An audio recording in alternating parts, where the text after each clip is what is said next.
pour une vidéo. Ça fait longtemps que j'ai pas filmé pour YouTube, mais comme vous l'avez vu dans le titre, il est temps que je vous raconte ce qui s'est passé pour moi cette année, mon parcours sleeve, mon opération, tout ça. Forcément vous me voyez changer puisque la sleeve est une grande réussite pour moi. Donc il est temps que je vous parle de tout ça. Donc tout d'abord, ça faisait déjà plusieurs années que je réfléchissais à faire la sleeve. Et l'année dernière, j'ai décidé de prendre un rendez-vous avec la chirurgienne pour parler de tout ça. Donc, rendez-vous pris, j'ai eu rendez-vous le 2 août. Ouais, le 2 août du coup 2022 à l'hôpital, etc. Et donc on parle de mon poids, de ce qui va, de ce qui va pas, des maladies que j'ai, etc. Donc il me dit parce que c'était un chirurgien, que c'est ok pour la sleeve, que je rentre dans les conditions, etc. Et donc à partir de ce moment-là, tout commence. Donc il me donne plein de rendez-vous, plein d'examens à faire. Et donc, chaque mois, j'ai plusieurs examens. J'ai tout pris pour tout vous raconter. Hein. Cette vidéo risque d'être longue, donc prenez quelque chose à boire, un café, je sais pas, tout ce que vous voulez, parce que ça risque d'être très très long.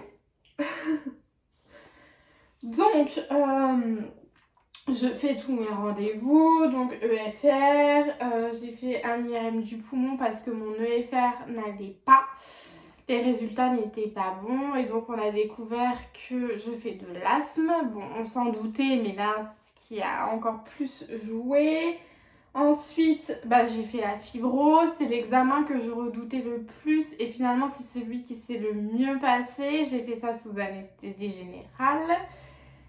Après la TOGD, ça a été la pire, le pire examen que j'ai fait. Et ensuite, il y en a eu plein, hein. Il a fait du sommeil.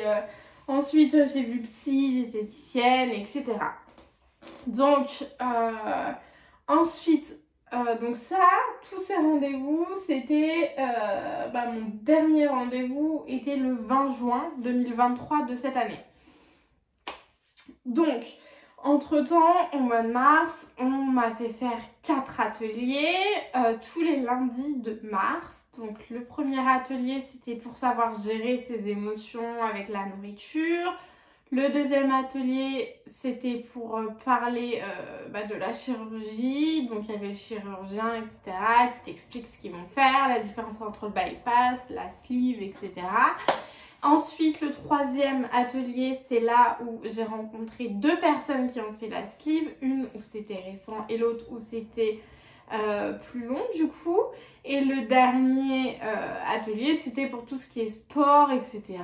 Bon, ça, moi, j'en ai pas besoin parce que j'allais déjà à la salle de sport et j'ai travaillé dans une salle de sport. Donc ça, je savais déjà tout ce qui s'est dit, mais il fallait y aller, c'était obligatoire, donc j'y suis allée. Ensuite, mon dossier est passé en commission. Il est passé en commission au mois de mai, le jour de l'enterrement de ma grand-mère. Ça a été... Je reviendrai dessus après. Et ensuite, du coup, j'ai été en commission. On m'a changé de chirurgien. Et du coup, je suis partie sur une chirurgienne. Et donc après je l'ai rencontré et on a fixé du coup la date d'opération qui était au 4 juillet. Donc j'ai eu un appel. Donc je reprends et donc mon opération a eu lieu le 4 juillet 2023. Donc il y a à peu près 5 mois et demi parce qu'aujourd'hui nous sommes le 16 décembre. Donc déjà le parcours m'a paru... hyper long et d'un côté aujourd'hui il m'a paru hyper rapide, mais quand on attend une date c'est long. J'ai eu malheureusement cette année la perte de l'amour de ma vie, de ma grand-mère, C'est quelque chose de très compliqué pour moi, de très douloureux. Mais la sleeve m'a clairement sauvée. Parce qu'aujourd'hui, clairement, je l'aurais rejoint. Je serais dans le ciel avec elle si j'avais pas eu la sleeve. Ce qui m'a fait chaud au cœur, c'est que le jour où on l'a enterré, l'hôpital m'a appelé pour me dire que mon dossier est passé en commission le matin même. Et donc je suis sûre que c'est un signe venant d'elle, me disant que tout allait bien se passer. Donc on m'a changé de chirurgien. Donc au début j'ai pas trop compris pourquoi, etc. J'ai demandé... Parce que de base, moi, j'avais choisi moi-même mon chirurgien. Il est très important de choisir son chirurgien, de regarder les avis, parce que c'est pas une petite opération, hein, clairement. Pour Avel, une sleeve, on vous coupe les 3/4 de l'estomac. Un bypass, on vous dérive l'estomac. Et donc là, on m'a quand même coupé les 3/4 de l'estomac. Et donc c'est pas une petite opération et donc il faut bien vérifier. Et ensuite je me suis entretenue avec plusieurs personnes du service de chirurgie bariatrique qui m'ont dit que j'ai énormément de chance d'avoir eu cette femme comme chirurgienne parce que c'est la meilleure. Donc je l'ai rencontrée, quand on a fixé la date, etc. Elle m'a énormément rassurée parce que forcément j'avais peur, plus ça approchait, plus tu as peur. Et puis là ça devenait concret. Et donc vient le 4 juillet, donc juste avant je refais une prise de sang, je vais voir l'anesthésiste, etc. Et donc vient le 4 juillet, sachant que moi je suis rentrée le 3 juillet à l'hôpital, il me demandait de rentrer la veille. Et du coup, c'est mon papa qui m'a accompagnée. Et donc forcément, j'ai pris la croix que j'ai là avec moi pour... parce que c'est la croix de ma grand-mère, donc pour la garder avec moi. Donc, j'arrive à l'hôpital, le premier truc que je fais, je pleure. Tellement j'étais angoissée. Et tout se passe bien, les infirmiers sont adorables, le personnel est adorable. J'ai choisi l'hôpital public. Premièrement parce que je n'ai pas l'argent de me faire opérer dans le privé. Il faut mettre au moins 2000 € de sa poche et je n'ai clairement pas les moyens. Je travaille et tout, hein, mais j'ai pas les moyens. Et deuxièmement parce que c'est un hôpital qui est près de mon lieu professionnel. Et donc c'est ce qui m'a arrangé le plus parce que tous les rendez-vous médicaux sont en plein milieu de la journée, n'importe quelle heure, n'importe quel moment. Et du coup... j'ai eu la chance d'avoir une entreprise et d'avoir un patron très conciliant qui m'a laissé aller à tous mes rendez-vous. Et comment vous dire que j'ai eu 2, 4, 8, 10, 12, 14, 16, 17, plus d'une trentaine de rendez-vous. Et donc à chaque fois je m'absentais en plein milieu de la journée pour revenir après. Donc voilà. C'était pas forcément le mieux pour eux, mais ils ont été très conciliants et sans eux, cette sleeve n'aurait pas pu avoir lieu. Donc, je rentre le 3, je me fais opérer le 4. Ce qui est bien, c'est que j'étais la première à me faire opérer. Donc, à 8 h, j'étais au bloc. Donc, je descends au bloc et là, qui arrive? Ma chirurgienne qui me demande comment je vais, etc. Donc je lui dis que je suis stressée, elle vient, elle me fait un câlin. Vraiment, cette femme est un ange tombé du ciel. Je l'aime tellement, je l'aime d'amour cette femme. Elle est tellement bienveillante. Et donc elle me rassure, etc. Et puis je vais au bloc et voilà. Donc je me réveille. Et là, grosse douleur, ça a été très compliqué pour moi le réveil, grosse douleur. Et du coup, ils me mettent un médicament, ça fait pas effet, ils m'en remettent un deuxième, ça fait toujours pas effet. Ils décident de me remonter en chambre et là les infirmiers viennent tout de suite me voir et me demandent comment je vais. Je leur dis que j'ai très mal et ils me remettent une grosse dose de morphine et là, je suis soulagée. À partir de ce moment-là, je préviens toute ma famille que j'ai été opérée parce que il n'y a que mon papa et ma petite soeur qui étaient prévenus. J'ai pris la décision de ne pas prévenir ni ma maman ni mes autres soeurs pour ne pas me stresser ni m'angoisser en plus. Parce que c'est déjà quelque chose que j'avais du mal à gérer, donc je ne souhaitais pas être plus angoissée.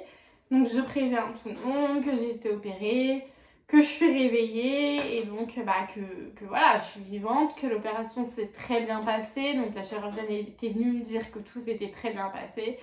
Et puis à partir de ce moment-là, ça y est quoi, on y est. Et donc du coup, j'ai eu très mal au dos, mais ça c'est à cause du gaz. En fait, ils vont vous mettre du gaz dans le ventre pour gonfler votre ventre et que ce soit plus simple pour eux. Donc fallait marcher, donc j'ai marché et tout. Et puis après, tout le monde est venu me rendre visite, hein. À part une de mes sœurs, mais sinon tout le monde est venu me rendre visite. Et puis après, je suis rentrée à la maison. Donc moi, j'étais en pleine canicule où j'habite. Donc ça a été compliqué pour moi les débuts. Et donc la chirurgienne a décidé de me prescrire des poches d'hydratation 24 heures sur 24 que les infirmiers venaient me poser matin et soir. Donc ces poches d'hydratation, je les ai gardées pendant un mois. Il faut savoir que le retour à la maison pour moi a été très compliqué. J'ai eu de la grosse fatigue, je dormais tout le temps, j'étais épuisée pour un rien. C'est pour ça qu'on vous met en arrêt, hein, clairement. Je marchais 30 secondes, ça y est, j'en pouvais plus et je n'arrivais pas à m'alimenter. Le plus dur a été la réalimentation où rien ne passait.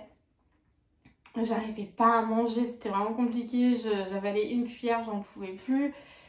La réalimentation n'a pas été simple. Au bout d'un mois, en fait, clairement, je crois que toutes les 2 semaines, c'était comme ça. J'allais voir ma chirurgienne et on a fait une prise de sang, etc. pour voir, contrôler que tout allait bien. Au bout d'une semaine, donc je l'ai revue. J'avais plus de risque de fistule, donc ça c'était trop bien parce que la fistule, vous pouvez en mourir, hein. Donc déjà ça c'était un soulagement. Et donc après je l'ai revu plusieurs fois et au bout d'un mois je l'ai revu et on a pris la décision de m'arrêter un mois de plus parce que clairement je pouvais pas reprendre le travail vu dans l'état où j'étais. J'ai été très bien suivie par ma psy, ma diététicienne elle m'a bien suivie mais c'est très compliqué avec elle, hein. C'est tout le temps des réflexions. Alors autant des fois elle est adorable, autant des fois c'est compliqué, j'ai du mal à la comprendre. Bref. Et donc elle me disait tout le temps, ma diète, vous mangez pas assez, vous mangez pas assez. Oui mais j'y arrive pas, cocotte. Donc, comment veux-tu que je fasse? Au bout de 2 mois j'ai repris le travail. Et donc à partir de ce moment-là, donc c'était début septembre, tout va s'enchaîner de mieux en mieux. Donc je reprends le travail, etc. Je continue dans ma perte de poids. Tout est ok. Après tout ce qui est poids, mensuration, etc. Je vais vous faire un bilan après. Pourquoi tu tapes sur mon mur? Bref, pardon. Donc je vous ferai un bilan après et donc j'ai repris le travail. Mon entreprise est très conciliante parce que je dois manger toutes les 3 heures et en soi j'ai un poste aussi qui le permet mais me laisse vivre ma vie comme je le sens. Je sais plus où j'en étais donc j'ai repris le travail etc. Et puis j'ai eu le bilan des 3 mois à l'hôpital où j'ai eu une grosse prise de sang, voir si j'étais en carence ou pas et donc je ne suis pas en carence, tout va bien. Et après voilà j'ai fait un scanner, donc tout va bien. Tout va bien, je suis en pleine forme, donc ça c'était au mois d'octobre. Il y a 2 mois. Et donc aujourd'hui on est le 16 décembre et donc je sais pas si vous allez voir. Bon, ma chemise est bien trop grande, tous mes vêtements sont trop grands, j'en rachète. Mais voilà, j'ai aujourd'hui perdu 25 kilos. 25 c'est juste énorme, mon objectif était de 30 donc je suis à 5 kilos des 30. Je vais vous faire un petit peu donc mon poids etc. Je suis partie de 96,2 kilos. Alors vous allez me dire oui Charlène, l'IMC c'est 40. Non, l'IMC c'est 35 si tu as des problèmes de santé, moi ayant des problèmes de santé, du coup l'IMC était de 35 pour avoir l'accord de la sécurité sociale. Et Donc du coup, je vais vous donner mes mensurations du coup avant opération et maintenant, sachant que j'ai fait également des photos de moi, du coup avant. Et donc du coup maintenant, et je vous glisserai quelques photos pour que vous voyez du coup la différence parce que ça fait longtemps que je suis pas venue ici. Donc il faut savoir que au niveau du cou, je faisais 36 cm et maintenant j'en fais 32. Ensuite au niveau de la poitrine, je faisais 98 cm et maintenant j'en fais 87, donc j'ai perdu 11 cm. Au niveau des bras, je faisais 45 cm et maintenant j'en fais 35. J'ai perdu 10 cm de tour de bras. Au niveau de la taille, je faisais 87 et maintenant je suis à 72. 15 cm j'ai perdu, c'est énorme. Au niveau des fesses, des hanches, j'étais à 131 et maintenant je suis à 105. Est-ce que vous imaginez? C'est un truc de ouf. Au niveau des cuisses, j'étais à 73 et maintenant je suis à 57. Au niveau des mollets, j'étais à 43 et maintenant je suis à 39. Les mollets, c'est là où j'ai perdu le moins. C'est aujourd'hui ce qui est un peu le plus compliqué pour moi parce que je rêve de mettre des bottes et je ne peux toujours pas mettre des bottes. Au niveau de mon IMC, j'étais à 34. Non, j'étais pas à 34. Ça, c'était... Après, j'étais à 36,7 et maintenant, je suis à 27,2. Je suis toujours en surpoids, mais je ne suis plus en obésité. Et donc, eh ben, bientôt, j'espère, j'atteindrai tout ce qui est normalité. Donc, c'est 25 l'IMC. Les points positifs et les points négatifs, bah, les points positifs c'est mon corps, hein, clairement j'aime mon corps, je veux encore perdre un peu mais si je garde ce corps là je suis déjà très contente, je suis épanouie dans ma vie, j'ai confiance en moi, je me trouve jolie, voilà, c'est vraiment beaucoup de positivité, la sleeve. Et au niveau des points négatifs, et ben forcément il y a de la fatigue, il y a la perte de cheveux, il y a la peau qui pend. J'ai tout ça qui pend, c'est horrible, j'ai la peau fripée, on dirait une personne âgée. Mais voilà, il y a du positif comme du négatif. Forcément, la sleeve est tout sauf une facilité. Comme le bypass, les personnes qui font ça, je trouve qu'ils ont beaucoup de courage et donc je suis très fière de moi, de mon parcours et je trouve que je suis très courageuse. Oui, je le dis, oui, j'assume parce que c'est loin d'être simple. Il y a toujours des rendez-vous là pour vérifier que tout va bien et c'est très important d'aller à ces rendez-vous médicaux parce que l'équipe médicale va vous suivre et si jamais vous n'allez pas bien, si jamais il y a quelque chose qui ne va pas, ils vont faire en sorte que tout aille mieux.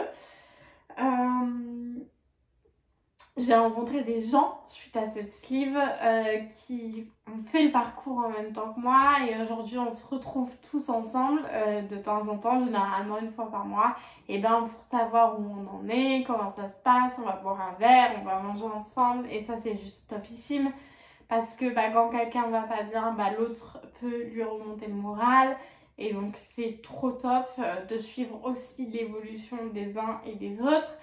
Alors, il y en a qui me diront, Charlène, 25 kilos, c'est pas beaucoup. 25 kilos, c'est énorme, sachant que moi, je suis partie d'un poids qui est assez bas. Je vous rappelle que je suis partie que, entre guillemets, de 96 kilos, alors que généralement, la sleeve, t'es déjà plus de 120, 130 quand tu fais cette opération. Donc, moi, je suis ravie de ces 25 kilos. Vraiment, et puis je perds encore, la perte de poids se fait sur un an et demi, je ne suis qu'à 5 mois d'opération. Et plus tu perds doucement, plus ton cerveau peut s'habituer et moins ton corps sera abîmé. Il est très important d'aller à la salle de sport et de faire du sport. Moi, je vais à la salle 3 fois par semaine et c'est aujourd'hui très important d'y aller, quoi. Ça fait du bien, on se vide la tête et puis on muscle notre corps. Aujourd'hui, si je vous dis est-ce que je referais la sleeve, oui, je la referais, mais avec le même personnel, avec la même chirurgienne. qui à chaque fois me prend dans ses bras, me fait des câlins. D'ailleurs, je suis dégoûtée parce qu'elle quitte l'hôpital du coup où j'ai fait mon opération. Et je suis vraiment trop dégoûtée parce que je l'aime énormément. Donc du coup, je sais pas qui va reprendre mon dossier parce que dans quelques mois, dans 7 mois, j'aurai le bilan des 1 an. Sachant que mon hôpital va fermer pour se déplacer sur une autre plateforme. Donc, on verra bien. Mais en attendant, la diète et la psy sont tout le temps là pour moi. Dès que j'ai besoin, dès que j'ai un doute, je peux les appeler. Elles sont tout le temps dispo pour moi. Et c'est hyper important de se sentir écouté et d'avoir des conseils parce que c'est pas forcément facile. Aujourd'hui, au niveau de la réalimentation, c'est toujours compliqué pour moi. Je devrais être à 150 grammes par repas. Je suis environ à 100 grammes. C'est déjà mieux parce qu'il y a encore le mois dernier, j'étais à 70 grammes. Donc c'est encore mieux.